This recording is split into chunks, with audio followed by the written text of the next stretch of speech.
बिस्मिल्लाहिर्रहमानिर्रहीम। Dear students, अस्सलाम वालेकुम। स्टूडेंट्स, आज हम सेकंड ईयर की फ़िज़िक्स इसका एक इम्पोर्टेंट टॉपिक, ये टॉपिक जो है तो बहुत छोटा सा, लेकिन आमतौर पे यहाँ से एमसीक्यूज़, शॉर्ट क्वेश्चंस और न्यूमेरिकल प्रॉब्लम जो हैं वो पूछे जाते हैं। तो हमारा जो टॉपिक है वो है इलेक्ट्रॉन वोल्ट। स्टूडेंट्स, सबसे पहले हम इलेक्ट्रॉन वोल्ट की डेफिनेशन देखते हैं। The amount of energy acquired or lost by an electron as it traverses a potential difference of 1 volt. Students, इसका मतलब ये है कि अगर एक चार्ज जो है उस पे चार्ज की मैग्नीट्यूड एक इलेक्ट्रॉन के बराबर हो जाए तो दो पॉइंट्स के दरमियान पोटेंशियल का डिफरेंस अगर 1 वोल्ट हो, उस वक्त या तो वो एनर्जी हासिल करेगा या वो लूज करेगा। एक्वायर्ड का मतलब है एनर्जी वो या तो वो गेन करते हैं एनर्जी या फिर वो लॉस्ट करते हैं। दो काम है। ये क्या सिचुएशन हो सकती है, हम ये देखते हैं। स्टूडेंट्स, कंसीडर कीजिए हमारे पास एक यहाँ पे एक पार्टिकल है Q। चार्ज उस पे पार्टिकल पे चार्ज जो है वो Q है। हम कंसीडर कर लेते हैं कि ये पॉजिटिव चार्ज है और ये दो पॉइंट्स हैं। कंसीडर कीजिए कि यहाँ पे पोटेंशियल जो है वो हाई वो 99 वोल्ट है और यहाँ पे 98 वोल्ट।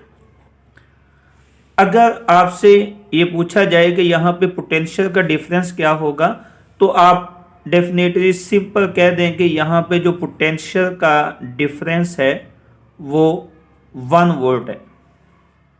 ये 1 वोल्ट यानी हाई माइनस लो।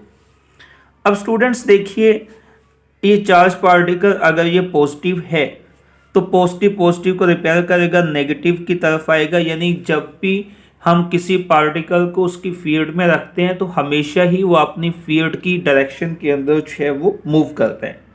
अब देखिए, इस पार्टिकल जो है इसकी जो एनर्जी होगी वो हम कहेंगे ये V is equal to W/Q। ये हम इलेक्ट्रिक पोटेंशियल के टॉपिक में ये डिस्कस कर चुके हैं कि किसी चार्ज पे किया गया वर्क डन उसके अंदर इलेक्ट्रिक पोटेंशियल जो है वो स्टोर करते हैं। तो स्टूडेंट्स देखिए, यही ये जो W है, इस W को मैं ऐसे लिख सकता हूं W is equal to Q into V। अब ये वर्क जो है ये बेसिकली एनर्जी है।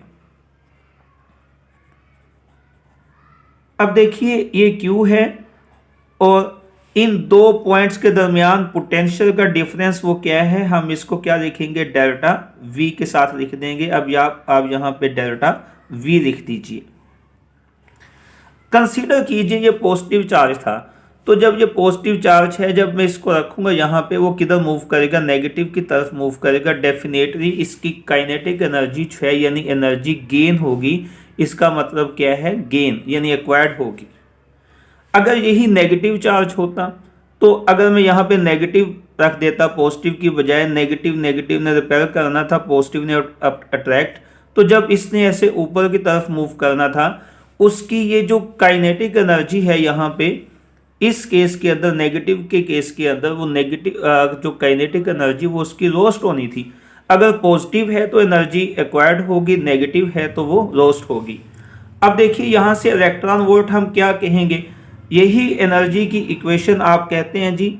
अब अगर पॉजिटिव है, नीचे की तरफ आएगा, मूव करेगा, तो इसकी काइनेटिक एनर्जी में इजाफा होगा, तो इसकी एक गेन इन काइनेटिक एनर्जी बन जाएगी। ये होगा इज इक्वल टू, अब दी अगर चार्ज है इतना हो जितना एक इलेक्ट्रॉन पे है और पोटेंशियल का डिफरेंस जो है वो 1 वोल्ट का हो, तो हम इसे कहते हैं ये बेसिकली 1 इलेक्ट्रॉन वोल्ट है।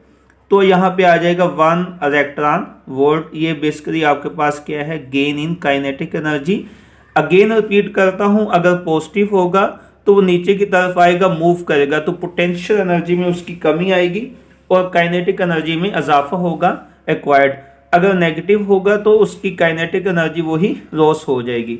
अब यहाँ से इलेक्ट्रॉन वोल्ट देखिए क्या किसके इक्वल आ जाएगा, इज इक्वल टू, अगर इसी चार्ज पे, इसी पार्टिकल पे चार्ज इतना हो जितना एक इलेक्ट्रॉन पे है, तो आप इसको लिख सकते हैं 1.6 इंटू 10⁻⁻19 कूलम।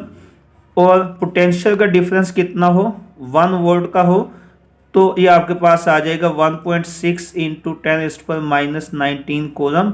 और ये जो वोल्ट है ये मिलके बना होता है जूल पर कूलम से, तो कूलम यहाँ से कैंसिल आप कर देंगे, तो 1.6 इंटू 10⁻⁻19 जूल। ये स्टूडेंट्स बेसिकली आपके पास 1 इलेक्ट्रॉन वोल्ट ये एनर्जी है। तो स्टूडेंट्स याद रखिएगा, जो इलेक्ट्रॉन वोल्ट है ये यूनिट ऑफ एनर्जी है, ये यूनिट ऑफ एनर्जी है, और ये एक स्मॉल यूनिट ऑफ एनर्जी है। ये पेपर में एमसीक्यू जो है ये आ चुका है। इलेक्ट्रॉन वोल्ट क्या है, ये एनर्जी का यूनिट है, और कौन सा, स्मॉल। यहाँ से मोस्टली एमसीक्यूज हैं, न्यूमेरिकल भी हैं। कंसीडर कीजिए, मैं अगर आपसे ये कहता हूँ एक पार्टिकल है, उस पे चार्ज जो है वो इतने हैं जितने 20 इलेक्ट्रॉन होते हैं, ऐसे। ये बेसिकली आपका न्यूमेरिकल है। एक पार्टिकल, उस पे चार्ज है वो 20 हो, और पोटेंशियल का डिफरेंस जो है वो है आपके पास 100 वोल्ट। तो स्टूडेंट्स जब आप इसको सिंप्लीफाई करते हैं तो बच्चे काफ़ी ज़्यादा कंफ्यूज हो जाते हैं, इसको आपने सिंप्लीफाई कैसे करना है। अब वो ये कहता है एक पार्टिकल है, उस पे चार्ज 20 इलेक्ट्रॉन के बराबर है, और यहाँ पे पोटेंशियल का डिफरेंस 100 वोल्ट था, तो उसकी गेन इन काइनेटिक एनर्जी देखिए, चार्ज पॉजिटिव है, तो पॉजिटिव जब नीचे की तरफ आएगा उसकी काइनेटिक एनर्जी में इजाफा होगा, वो हासिल करेगा। तो आपकी जो यहाँ से गेन इन काइनेटिक एनर्जी होगी वो Q इंटू डेल्टा V। तो Q जो है वो 20 इलेक्ट्रॉन के बराबर है, और पोटेंशियल का डिफरेंस 100 वोल्ट। तो यहाँ से आपके पास ये इसकी एनर्जी आ जाएगी 2000 इलेक्ट्रॉन वोल्ट।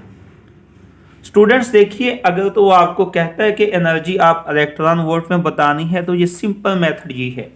अगर ये कहता है कि एनर्जी जो है आप इसको जूल में बताइए, तो देन आप जो है इसको सिंप्लीफाई करने के लिए 1 इलेक्ट्रॉन की यहाँ पे वैल्यू पुट कर देंगे, 1.6 इंटू 10⁻⁻19 जूल।